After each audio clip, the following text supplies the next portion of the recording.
Bonjour à tous. Merci de rester fidèles à KTV, Quizy FM et le live Facebook de KTV. Ce matin, nous recevons Patrick Bonfils qui est avec nous sur ce plateau. Patrick Bonfils, bonjour. Bonjour à toutes les Mahoraises et à tous les Mahorais. Alors, la première question qu'on a posée presque à tout le monde, à tous nos invités, est-ce que Patrick, aujourd'hui, vous êtes en pleine forme, vous êtes en pleine santé? Est-ce que finalement, on touche du bois, ce virus ne vous a pas croisé quelque part? Alors il m'a peut-être croisé, mais ça je n'en sais rien. Pour l'instant ça va très très bien. J'ai un petit peu mal au petit doigt, mais bon, je pense pas que ça soit lié au coronavirus, bien évidemment. Non, ça va bien. Et ça va bien, mes équipes vont bien pour l'instant et nous sommes au travail depuis le début. On n'a pas arrêté, en télétravail et à suivre les dossiers qui sont majeurs pour notre territoire. Jeunesse et sport, on va parler de sport bien évidemment, mais surtout cohésion sociale. On a fait un très très gros travail sur l'aide alimentaire principalement.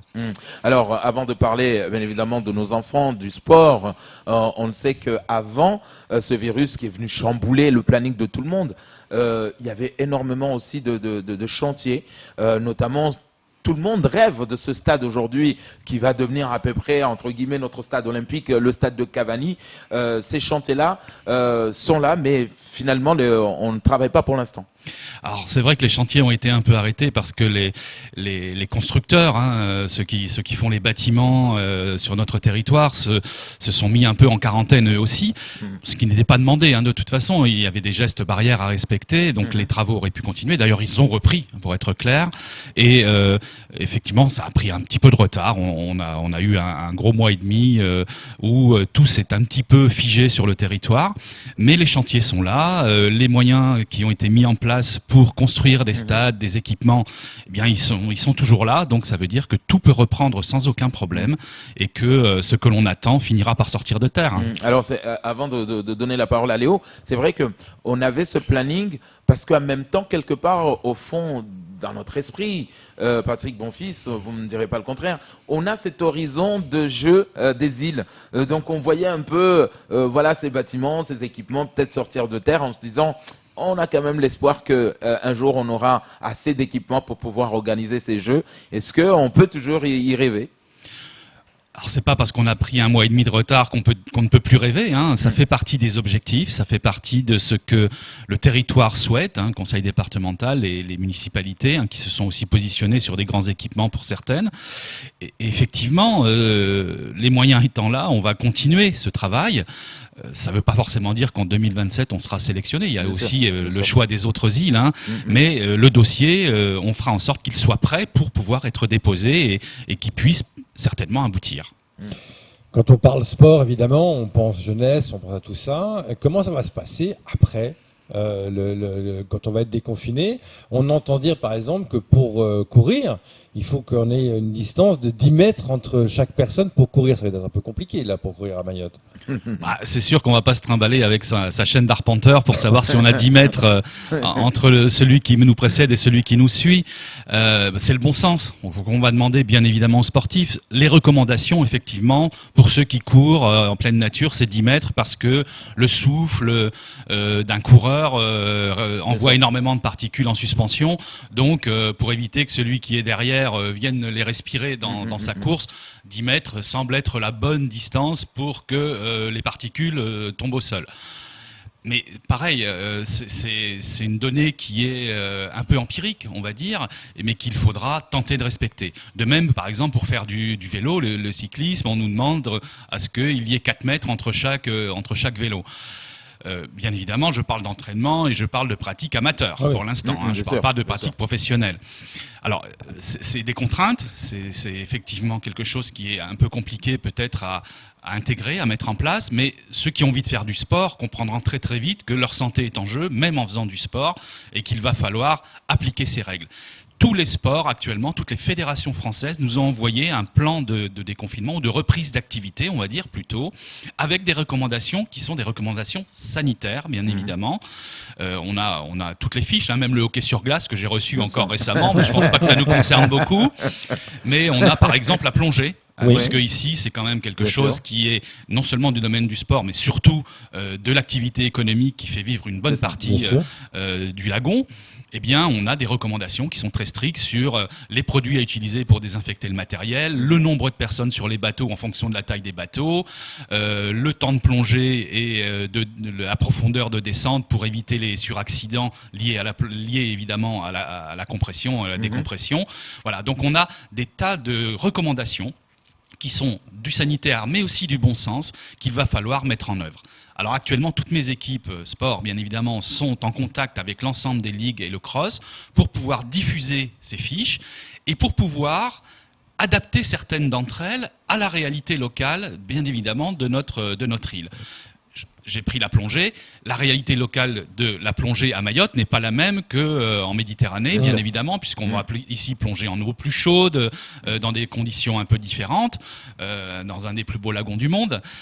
Donc on a peut-être des petites adaptations à faire à la marge, mais qui seront bien évidemment négociées avec les acteurs de la plongée sur le territoire, comme avec par exemple les acteurs du football ou ainsi de suite, en sachant que les sports d'équipe pour l'instant, ne sont pas ouvertes. Oui, Voilà. j'allais dire, est-ce Alors- qu'on a une date pour ça, pour les sports en équipe? Est-ce Non, qu'on sait plus pour ou moins l'instant, je ne peux pas le dire. Au niveau national, de toute façon, c'est non. Pour Oui, l'instant. c'est Ça, c'est c'est clair. clair. C'est clair. S'il y a à un moment donné un contact, pour l'instant, ça n'est pas ouvert. La boxe, les sports de combat et les sports d'équipe où le contact, forcément, se fait à un moment donné, où on se passe un objet qui peut être contaminé. Ça, pour l'instant, on n'est pas dans cette logique-là et on attendra évidemment que ça puisse se faire. Mais au football, par exemple, je prends l'exemple du Ouais. football. Le football, c'est un jeu qui se joue au pied. Alors, on peut peut-être inventer un dispositif où les joueurs sont, enfin, où plutôt les enfants, on va dire, hein, parce Ouais. qu'on va peut-être reprendre Tout à avec fait. eux déjà, Ouais. sont à distance et ne travaillent qu'avec les pieds. Par exemple. Mais là, ce sont des hypothèses. Hein. Il faut que techniquement, on puisse me proposer quelque chose qui, d'un niveau sanitaire, puisse être aussi viable. Et je le proposerai bien évidemment à Dominique Voynet, ma collègue de l'ARS, pour lui dire, est-ce que ça, d'un point de vue sanitaire, on peut envisager une reprise au moins du foot-école, on va dire, mais pas du jeu lui-même. Ouais. Le jeu lui-même, c'est non. Ça, Ça, on clair. le sait. Ça, Voilà. c'est clair. Ouais. Bon, pour le rugby, c'est un peu plus compliqué, parce que Oui. là, on se passe un ballon à la main. Ou Donc le basket je- aussi. Ouais. pour le basket ou le hand, voilà. Le judo, hein, les Ah sports bah, le de judo, contact, ça, c'est clair. Les sports de contact. Par contre, la boxe. Alors la boxe, on dit, bah non, bah évidemment, parce que quand on est en corps à corps. Mais est-ce que dans un entraînement, par exemple, sur un sac de frappe, c'est envisageable? Oui, bah alors ça dépend comment on va désinfecter le sac ouais. et ainsi de suite. Donc vous voyez, il y a des adaptations qui se font déjà en métropole d'ailleurs, Mhm. sur lesquelles nous devons aussi réfléchir ici. Pour savoir comment est-ce qu'on peut remettre en activité certains sports et comment, d'un point de vue sanitaire, on va sécuriser la pratique. C'est Alors, surtout c'est- ça. Oui, parce que c'est important. sur les terrains synthétiques, il y a plus ou moins, qu'on l'a mis un peu partout maintenant, c'est assez petit l'espace. On ne peut pas avoir cette fameuse distance de sécurité d'1 mètre, même de 2 mètres ou de 3 mètres. Pourtant, il faudra bien y retourner sur ces terrains-là pour faire du sport. Oui, il faudra y retourner, mais il faudra y retourner quand les conditions sanitaires nous le permettront, et pour une pratique collective. Pour l'instant, c'est non. La pratique collective, on est dans une pratique individuelle, on est dans une pratique d'activité physique et non pas de sport, pour être clair. Les sports codifiés, c'est plus compliqué. Donc, on est plutôt dans de l'activité physique. Je prends un autre exemple, l'athlétisme. Si on fait un atelier éducatif javelot avec des enfants, comment il se passe le javelot de l'un à l'autre pour pouvoir Ouais. le lancer. Ah, voilà, là, on a une réponse sanitaire à apporter. Est-ce qu'il faut désinfecter Bien le sûr. javelot à chaque C'est fois ça, ouais. Qui va le chercher? Est-ce que les enfants mettent un gant pour prendre le javelot? Voilà, des tas de questions qui se posent sur lesquelles il va falloir qu'on trouve des réponses. Il y a déjà quelques réponses qui nous viennent du niveau national, mais comment est-ce que nous, on est en capacité de l'adapter sur le territoire? Et si on n'est pas en capacité de l'adapter, eh bien, on ne fera pas de javelot, par exemple. Est-ce que dans les écoles, que c'est la réouverture des écoles, est-ce que c'était prévu le sport-école aussi? Bien sûr. Dans la réouverture qui était prévue le 10, qui peut-être sera repoussée. Mais est-ce que ça fait partie d'un des éléments de... L'activité physique fait partie effectivement de la reprise dans les écoles. On en discute avec notre collègue Gilles Albou, bien évidemment. On a une petite cellule de travail qui bosse avec ses équipes actuellement là-dessus. Quelle pratique d'activité physique on peut mettre en place dans le temps scolaire, puisque là, ça dépend de lui, mais aussi hors temps scolaire, là, ça dépend de nous. Et de toute façon, on travaillera sur les mêmes temps, puisqu'il va falloir dédoubler les équipes d'enfants dès qu'ils rentreront. Ça, vous le savez aussi. Donc, on travaillera aussi pendant le temps scolaire avec les équipes qui seront dédoublées. Mais qu'est-ce qu'on peut proposer comme activité ? C'est aussi une réflexion sur laquelle nous sommes. Alors, Patrick Bonfils, une question m'a été posée une fois. Je trouve qu'elle est super importante. Et surtout, que vous connaissant, vous êtes un acharné de la cohésion sociale. Pendant ce confinement, on a en tout cas conseillé à tout le monde de faire son petit sport à la maison, voilà, avec des programmes notamment comme Sorquezy avec qu'on vous a aidé à monter d'ailleurs. Voilà, exactement. Mais on n'a pas souvent pensé à nos jeunes en situation de handicap. C'est-à-dire qu'aujourd'hui, on connaît leur quotidien déjà très difficile à Mayotte, avec les voies d'accès qui sont pas quasi inexistantes. Mais qu'est-ce qu'on a pu les conseiller, ou en tout cas de votre côté, est-ce que vous y avez pensé quand même à nos jeunes sportifs en situation de handicap ? Alors effectivement, on leur a donné l'accès à un site national qui donnait, comme vous sur Quasi, des conseils de sport adaptés pour certains types de handicap. Donc on a donné cette adresse à la MDPH bien évidemment, qui l'a retransmis à l'ensemble des associations qui travaillent sur la problématique du handicap, pour que via internet, bien évidemment, puisque là on était sur des sites, bien évidemment, ils aillent sur le site qui correspondait à leur handicap pour pouvoir faire un minimum d'activité physique chez eux. Ça, c'est important ce que vous dites. Donc, on le sait qu'aujourd'hui, les associations ne pouvaient pas non plus, par exemple, recevoir du public dans leur siège social, par exemple. Est-ce que quand même, ils ont pu, eux, vous avez vérifié auprès de ces associations, est-ce que ça marche? Est-ce que vous avez trouvé les moyens? On le sait que, par exemple, même pour les cours, on sait qu'il y a des familles, par exemple, qui n'ont pas pu avoir accès aux cours parce qu'ils n'avaient pas Internet. Donc, est-ce que là, pour le sport, en tout cas, des jeunes en situation de handicap, les associations ont pu s'adapter aussi? Oui, tout à fait. On est en contact avec elles en permanence. On est en contact avec la MDPH, d'ailleurs, qui a fait du coup un gros travail administratif et qui a pu réguler un flux de dossiers qui ont été mis en œuvre et que j'ai signé énormément de documents pendant cette période, justement, pour que tout le monde ait accès à ces aides au niveau du handicap. Et puis les associations, je vous dis, ont été guidées par mes équipes et par la MDPH sur les sites pour pouvoir être accompagnés dans cette période difficile. Et on a aussi tous les aidants, puisqu'on aide, on finance aussi les personnes qui viennent aider les personnes handicapées, qui ont été pour certains formés, bien évidemment, à une gestuelle adaptée au handicap des personnes qu'ils allaient voir. Je suis en train de regarder là ce que pense le gouvernement par rapport au sport, par rapport à ce qu'ils pensent aujourd'hui. Ils estiment les compétitions sportives, ce ne sera pas avant fin août. Et que, là, c'est par rapport au Tour de France. Et peut-être hors public, par exemple. Voilà, c'est ça. Et j'allais y venir. Ils proposent justement des sports sans public.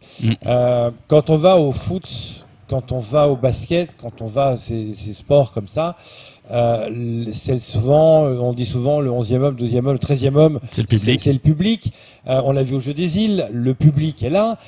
Est-ce que ça peut être est-ce que ça peut être du sport sans le public, vraiment? Alors ça existe déjà, le sport sans le public. Moi j'étais compétiteur en kayak et il n'y avait pas grand monde sur le bord des bassins quand on faisait de la compétition. Donc c'est pas vraiment le problème. Le 11e homme, enfin le 12e homme, pour être clair, dans le football, c'est parce que ça porte les joueurs à donner.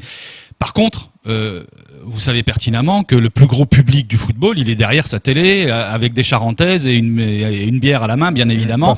Et c'est là qu'on trouve le maximum de public. Dans le stade, on ne met que 20-30 000 personnes, ça dépend de la taille du stade, mais on n'en met pas plus. Les matchs peuvent se jouer à huis clos. Les matchs peuvent, mais bien sûr. De voir personne dans les Alors, j'ai vu moi des clubs, entre autres en Allemagne, qui mettaient des bruits de fond de public pour pouvoir donner un petit peu d'ambiance, ou qui mettaient des photos dans les gradins pour faire montrer un peu qu'il pouvait y avoir du monde derrière. Voilà, donc il y a des astuces pour ça. ça n'empêche pas la reprise du sport professionnel et du sport fric, on va dire, puisque c'est avant tout des problématiques financières. C'est ça.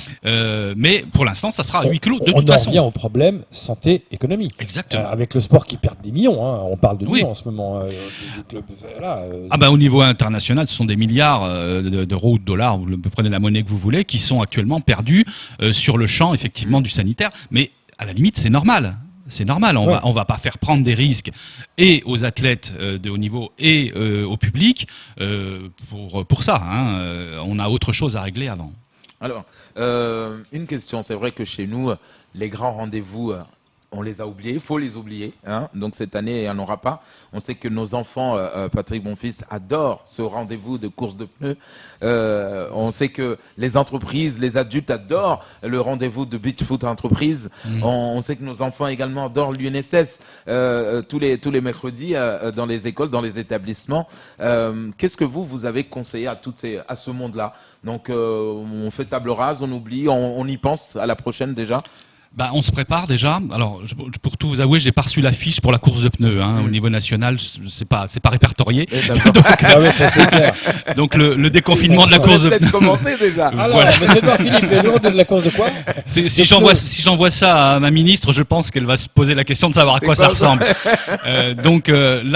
Forcément, on attendra, puisque c'est une course où les personnes sont quand même proches les unes des autres. Donc la distanciation n'est pas faisable.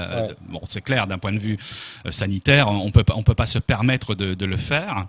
Et pour tout le reste, eh bien, on travaille sur la reprise des activités. L'UNSS, se fera évidemment sur temps scolaire. Pour cette fin d'année, on voit très bien que ça va être compliqué, bien évidemment. Mais dès la rentrée de septembre, on en parlera avec Gilles Albou, bien évidemment. Savoir comment est-ce qu'on pourra accompagner les sports UNSS, les sports scolaires, USEP aussi pour les plus petits, dans une enveloppe sanitaire qui soit convenable. Parce que c'est ça aussi, vous l'avez clairement dit, on ne sait pas s'il y aura une deuxième vague, une troisième, ou ainsi de suite. Donc il faut que, de toute façon, en l'état actuel des connaissances, nous soyons toujours dans les gestes barrières. Je suis à plus d'1,50 m de vous. C'est pour ça que j'ai pas mis mon masque, autrement je l'aurais mis. Et puis qu'on soit dans ce respect d'une attention très particulière dans les contacts qui pourraient se faire dans la pratique sportive. Et justement, est-ce que vous pensez que les gamins qui aiment bouger, qui aiment être l'un contre l'autre, enfin qui aiment les choses tactiles, pourront respecter vraiment ces gestes barrières? Mais c'est compliqué pour les adultes aussi. Oui, mais nous on dit ok, c'est compliqué, mais on sait. C'est encore plus pour les enfants. Les gamins, eux, on voit dans les cours d'école, ils bougent, etc. Ça vous inspire quoi, ça? C'est un danger de plus? Oui, bien sûr, c'est quelque chose qui sera compliqué à juguler. J'ai moi-même été instit dans des petites classes, donc je sais très bien comment ça fonctionne. Les gamins, ils vont respecter pendant 2 minutes et puis ils vont aller voir leurs copains. Donc je sais que c'est quelque chose de très complexe et je comprends la difficulté d'ailleurs de la reprise de l'école et toutes les difficultés dans lesquelles se trouve le rectorat actuellement et les questionnements des maires autour de ça. On comprend bien, c'est complexe, c'est quelque chose qui est très difficile à mettre en œuvre, et encore plus dans le sport, puisque le sport, majoritairement, ce sont des sports de contact. C'est ça. Voilà, donc il faut être prudent, il faut adapter ça, et faire une équipe de foot où ils sont que 3 à 10 mètres de distance, ça fonctionne pas bien, c'est plus du football, c'est autre chose. Alors c'est cette autre chose-là qu'il va falloir inventer, une pratique physique qui garde dans cette période-là complexe, de la distanciation. Donc le sport autrement, quoi, en gros. Il faut faire du sport autrement. On peut, quand on est un petit peu inventif, avec un ballon, on peut faire autre chose que du football ou autre chose que de la passe à 10 où on va se passer le ballon de main en main. Voilà. Il faut trouver d'autres petites astuces pour que le corps exulte, on va dire, qui bouge, mais sans pour autant mettre en danger celui qui est à côté. Je pense qu'on a fait le tour, en Juste tout cas. Une dernière question. Allez-y. Vous voyez quand la reprise sportive vraiment? Est-ce que on vous a dit, mais ce ne sera pas avant la fin de l'année, ce ne sera pas avant décembre, ou alors probablement en septembre? Ou est-ce que vous êtes vous aussi dans le flou total? Moi, je suis comme tout le monde, c'est-à-dire que j'attends de savoir ce que devient cette épidémie. Donc, je suis à l'écoute, évidemment, de Dominique Voynet, de l'ARS et des comités médicaux, scientifiques qui sont auprès du président de la République et qui nous donneront des éléments, bien évidemment, pour construire une reprise efficace de la pratique sportive. On a différents plans, même pour les sportifs de haut niveau. Il y a un plan spécifique pour les sportifs de haut niveau et l'entraînement des sportifs de haut niveau qui est sorti, que vous pouvez d'ailleurs aller consulter sur le site de la DJSCS. On a mis toutes les fiches sur le site justement pour que tout le monde puisse aller voir ce qu'est le déconfinement dans chacun de ces pratiques. Et moi, je ne peux absolument pas, j'ai pas de boule de cristal, hein, je peux absolument pas prédire quand pourra reprendre l'activité normale entre guillemets de la pratique sportive, compétitive ou amateur. Oui, c'est la grande question. Et d'ailleurs, le gouvernement va faire un nouveau point début juin par rapport au sport. Peut-être, avant de finir, juste peut-être rassurer, Patrick Bonfils, nos associations sportives. J'imagine que pendant le début de l'année, tout le monde est venu vous déposer un dossier, une demande d'aide, une demande de subvention, de projet. Est-ce qu'il faut juste peut-être rappeler que ces aides-là sont là, ne sont pas perdues, ceux qui ont fait la demande, ceux qui ont été déjà passés en commission ou pas, mais en tout cas ces demandes-là sont là, sont restées en stand-by pour le moment. Tout à fait. Alors, ils ne sont pas qu'en stand-by. Il y en a déjà qui ont déjà été mis dans la ligne de financement, puisque les commissions ont eu lieu sur les financements. La commission jeunesse, la cohésion sociale, une partie du sport déjà a été mis dans des commissions. Donc, il y a déjà des subventions qui sont dans la file d'attente au niveau de la préfecture pour appuyer sur le bouton. Donc, c'est prêt. Il n'y a pas de dossiers qui ont été rejetés. Les seuls qui ont été rejetés, pour être clair, c'est les dossiers de déplacement de compétition dans les 6 premiers mois, forcément, puisqu'on n'a pas pu bouger. Donc ceux-là, on s'est dit, on a téléphoné ou écrit aux associations en disant, voilà, vous n'avez pas pu bouger, donc on va pas financer des billets d'avion sur un déplacement qui n'a pas eu lieu. Dites-nous si la compétition est reportée, si le déplacement est reporté. Fin d'année ou l'année prochaine. On en est là. Pour certaines associations, ils ont complètement décalé d'un an l'ensemble de leurs activités. Mais tous ceux qui ont une activité actuellement, qui ont des emplois aussi, parce qu'il faut aussi parler des emplois dans le domaine de l'activité sportive sur le territoire, il y en a plusieurs, et bien ceux-là seront financés, bien évidemment. On va pas créer encore une crise sociale dans la crise, bien évidemment. Voilà. En tout cas, voilà, vous êtes avertis. Voilà, les associations qui nous ont posé ces questions. Ne vous inquiétez pas, il faut juste aller vérifier de temps en temps le code bancaire. Et puis téléphonez à votre référent, vous les connaissez au sein de mon service. Merci beaucoup, Patrick Bonfils, d'être venu ce matin nous éclairer un peu sur la cohésion sociale, le sport, nos enfants. Ça sera tout pour ce temps de parole.